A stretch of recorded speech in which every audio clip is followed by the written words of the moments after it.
Yo, so I'm gonna tell y'all about the time I got burnt. So, okay. So prior to me, and like the reason why I'm doing this video is because I don't see a lot of like men talking about times they got burnt or whatever. I just see a lot of women, getting burnt. Maybe because they're more so on the receiving end, but dudes get burnt too. Like unfortunately. So I'm gonna tell y'all about my experience of when I had got burnt.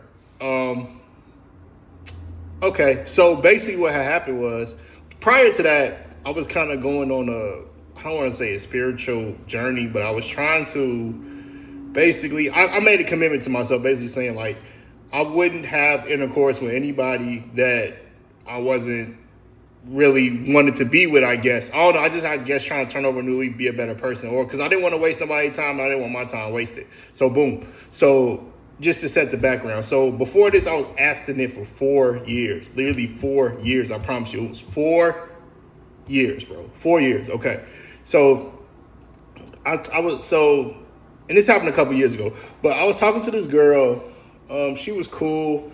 We vibed pretty well. And she also like had a child that was special needs as well. So that kind of like, we really clicked too, because we understood each other's struggles. We kind of understood each other, and things like that. So it was kind of cool. We hit it off pretty good. Beautiful, gorgeous. So I'm like, okay, cool, whatever. So what happened was, I live in another place, and I'm giving too much information. I'm not gonna say that. So basically, one day, so we was talking for like 6-7 months, just talking. Never really met each other. Well, we were like talking. We were real good friends on Facebook and stuff like that. We were just talking to get to know each other. Really, that was it. And it wasn't really like a relationship. It was more so we were vibing. So like she can do her, I can do me. I ain't really doing nothing, but I really can't be mad if you're doing you, because we're not in a relationship, and like, vice versa. So we just had a real good understanding. We were like more so good friends than anything, in my opinion. So what happened was, one day I finally seen her. Basically what happened, it was great. I was able to get a kid-free night. It was lit. Don't waste the nigga kid-free night. It was busting. So I had a kid-free night. Boom. So instantly, and this is the person that I really like, and at this point, I'm like, man, I ain't gonna lie. I'm like, go ahead and do it. Like finally break my abstinence thing, because, we was cool. We connected, it was a really good vibe for sure. So basically we did whatever. So after that, we kind of, I don't want to say we fell out, but we just, I don't know, we both were busy with our lives, both busy with our kids. So we didn't fall out, but we just more so like, we're too busy for each other. But we still kept in touch every now and then when we could. It wasn't no pressure. Everything was still cordial. So I had, fast forward like 2 months later, I went to the doctor, but I went to the doctor for a different thing. So I went to the doctor because honestly, knock on wood, I thought like I had testy cancer or something like that. So basically me overreacting. So I jumped to the doctor, and they were like, oh no, you're good. Like they did the test, took a couple of days, of course, did the test. And then they also did blood tests, did a lot of stuff like that. So I get so they're like, no. So then the lady called me back with my blood test. She's like, oh yeah, you don't have to worry about your ultrasound. You're good. We don't see any cancer. You're fine. So then she gets to reading me my blood test. So she's like, you don't have any HIV, you're good. No AIDS, you're good. No gonorrhea, you're good. But she was like, but you do have chlamydia. I got chlamydia. Oh, and it was like, and it was so funny because I never caught an STD before. So I was thinking in my head, like, that's not even possible. Like, that's how you really be. You be like, man, that's not even possible type stuff. So I was like, can you check that again? I'm like, man, check that again, bro. I think you got the wrong me. Somebody in there with two different names, bro. Two of the same names like me. So they're like, no, we're sure this is it.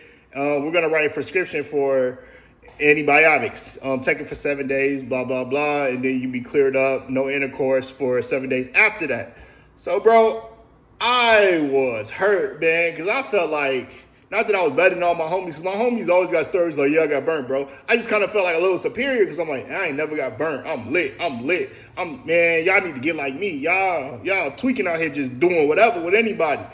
But I got, bro. And then it's just like, I felt, I'm like, man, ain't no way. Because I just knew this person that I wouldn't whatever for this person. But the thing is, the good thing, the silver lining in this thing was, like, at least, like, I wasn't, like, active with a bunch of people. So I wasn't spreading anything. But I also was able to pinpoint who gave me what. Like, I know, like, no, I haven't had this in X amount of years. So I know for a fact it's you. And the crazy thing about it is I was unsymptomatic. Like, I had asymptomatic, however you say it. I had no symptoms. I was straight. Like, I was good. So, like, I never bothered to go to the doctor besides when I thought I had a little cancer scare. So that's what I originally went to the doctor for. But yeah, that's what happened. So, man, I don't even know how I feel. I still don't know how I really felt about it, but I don't know. I'm probably do a part 2 of me telling the person, like, hey, bro, you know what you did, but like that, it was just crazy, but that's what I went through. And I just feel like it's important to share that because I don't see a lot of videos of men, a lot of women, I think typically, especially in our community with black men, we don't go to the doctor as much as we should.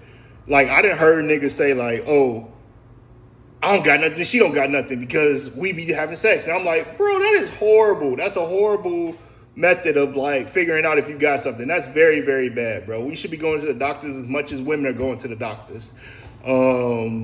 Like, definitely going just as much, because of things like this, and you just out here spreading stuff, being freaky and nasty, just a nasty freaky nigga. Like, that's not cool. That's not cool to spread stuff. So I guess my takeaway, bro, I always use protection, bro, and I feel like nobody wants to use it in this generation. Like, so I feel like just use protection, protect yourself. And like, as men, we gotta stop thinking like, oh, having sex with everybody is cool, because it's not. Because then you end up in weird situations, and then you looking stupid. And then you gotta try to explain stuff to a group of people like, oh, you may have this, so you gotta get checked. You don't want to be put in that position or like have that or do that to somebody else. So yeah, this is my little rant, but bro, yeah, it was crazy. 0 out of 10, don't recommend it. I don't recommend catching STD. It ain't fun. It ain't cool. I was so sad at some point. I was just in my feelings about it. Like, man, I can't believe this. I was like, man, I'm going to get my life right and become a Jehovah's Witness. But basically, just more black men, we need to go to the doctor and get checked for things. And don't be scared. Like, I know it'd be like that negative connotation, like, oh, I'm going to just wait till it's really something. Like, no, we need to get yearly checkups, annually checkup, get our blood drawn so we can jump in front of our problems before it builds snowball into something when we get old. And it's just basically, they like, hey, no, we can do these, bro. Like, you finna check out this motherfucker.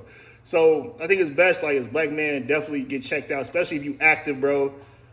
Get checked. Like, my chart needs to be updated all the time, because you don't want to run into weird situations like this. And then you just looking stupid. And then, you spreading it around. You just Wi-Fi. You just out here. You get it. You get an STD. You get an STD. You get an STD. Man, you don't want to do that. That ain't cool. But that was it. That's all I had. I guess, like, and typically this is my autism page for me and my son. And I guess, like, especially being an autism dad or a dad in general, you just want to be on top of your health, because at the end of the day, especially with being an autism dad, I'm going to take care of myself for the rest of my life, and I'm cool with that.